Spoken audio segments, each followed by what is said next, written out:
Hello everyone. Today we'll be taking a look at KINGSMILL's exothermic welding products. First, we'll take a look at some key features of the mold, and then I'll demonstrate to you how we actually go about making a joint. Kingsweld exothermic welding molds and weld metals are an integral part of an earthing system.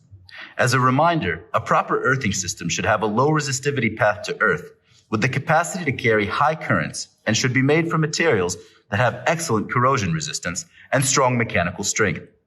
The Kingsweld exothermic line fits right in with those requirements. Exothermic welding is an aluminothermic reaction that takes place between an aluminum powder and a copper oxide. The aluminum powder reduces the copper oxide, and in the process, it produces a huge amount of heat. So, let's get started by first taking a look at the mold. The mold comes in a package, comes boxed with the part number clearly mentioned along with the description of the conductors to be welded together. This, in addition to the powder size required and the mold type. You'll find a corresponding metal tag on each of the molds themselves, with the part number also shown, the conductors to be molded together, and the weld metal that's required. The graphite mold itself has three important characteristics: the reaction chamber, or the crucible, the tap hole, which is that hole you can see here at the bottom, and then the weld cavity, where the actual conductors are welded together. At KINGSMILL, we machine our molds to suit the specific conductor size and joint configuration that you want to make. So for each mold, as we mentioned, you'll find a metal tag that specifies what that mold is meant to put together, and as such, you can make sure you're working with the right mold. Next, let's take a look at the weld metal cartridge. At KINGSMILL, we supply our exothermic weld metals in pre-measured doses that are ready for use in your construction. They are packed in plastic cartridges that each have two compartments, a larger one at the top and a smaller one at the bottom.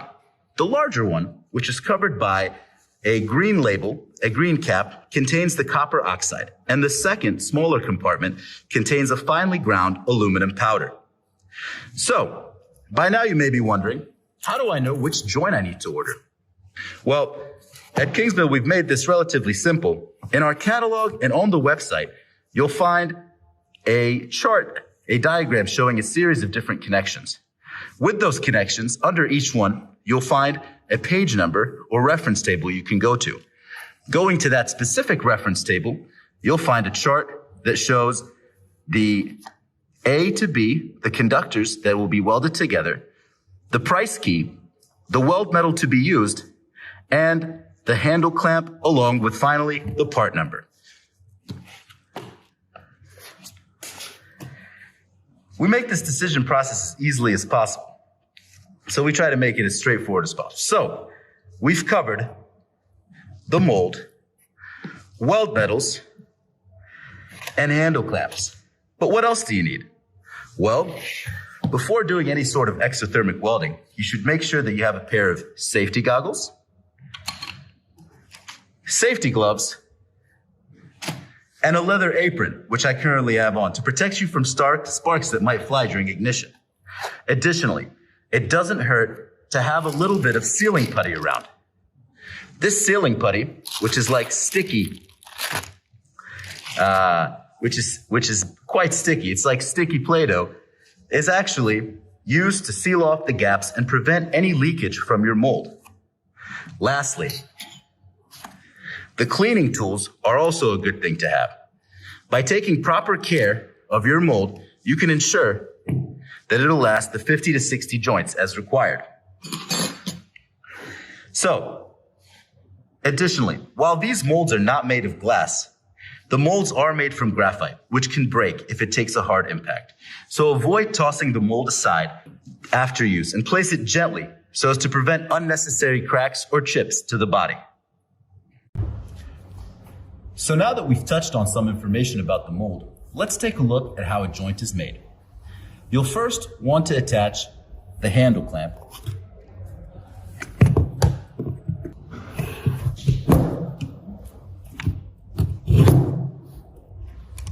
And then you want to make sure that the securing screws are properly put in.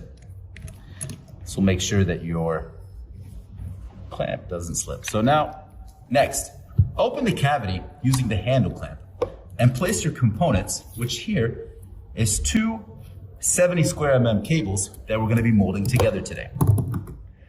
So I'll put them in. Now, if your cables are not clean, you'll want to use a Y-shaped brush to make sure that they're cleaned off. This here is a Y-shaped brush. Just brush them, just like this. So, close the handle clamp, and then you'll want to apply sealing putty on the holes to protect against leakage of molten fluid during the reaction.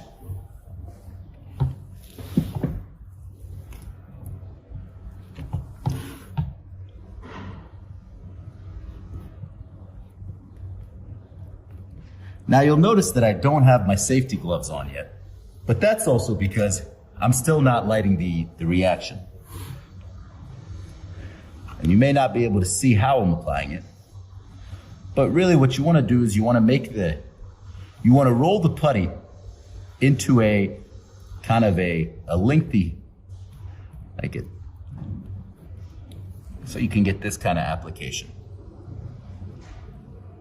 Okay. Got one more to apply here.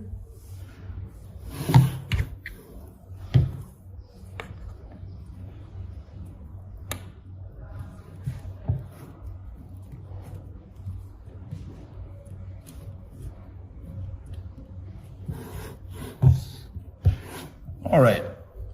Once your sealing putty is in place, you'll want to swivel open the lip. And first, you'll want to insert this disc at the bottom to cover up the tap hole. With each carton of weld metals, you'll not only have 10 cartridges, but you also get an envelope that has these discs inside. So simply put, we put the disc at the bottom. This will melt and it will become part of your joint. Then we open the green side of the Kingsweld cartridge, and we're going to put the weld metal in.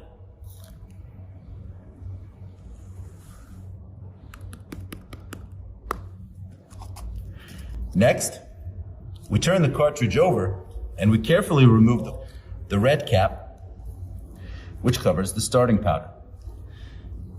Now, before you do this, make sure you realize where the lip is.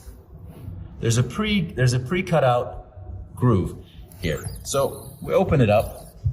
We're going to put some of the starting powder on top, and then we kind of leak it out to here.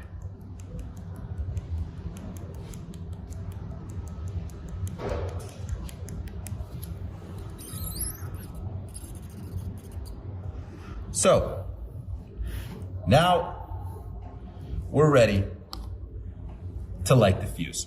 Now make sure that your surrounding area is clear and that you've got your safety gear on, and then go ahead and spark the ignition using a flint gun.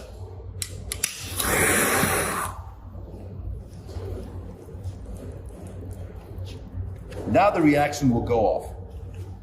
Let the mold sit for about 20 seconds, and then open the mold, and we'll go from there. So now that we've let around 20 seconds pass and the mold has cooled down, we open the mold using the handle clamps. Hold on. So we remove our joint, and as you can see here,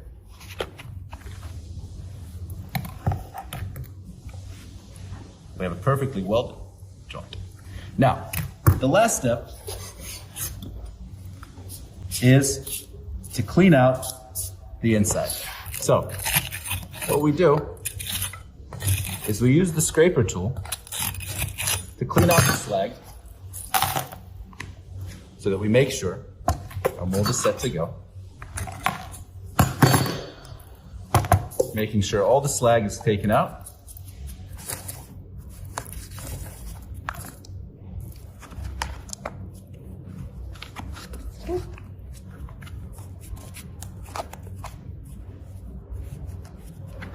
And now our mold is set for another one. You're ready to make your next joint. The sealing putty here can be removed but also will not affect any conductivity of your material. And if you notice, the sealing putty prevents any leakage of any material. So that does it for us here today. I hope that you found this instructional video helpful. And remember that you can find more information on our website or by getting in touch with any of our sales staff who can help you with more information on the matter. Thanks, and stay down to earth.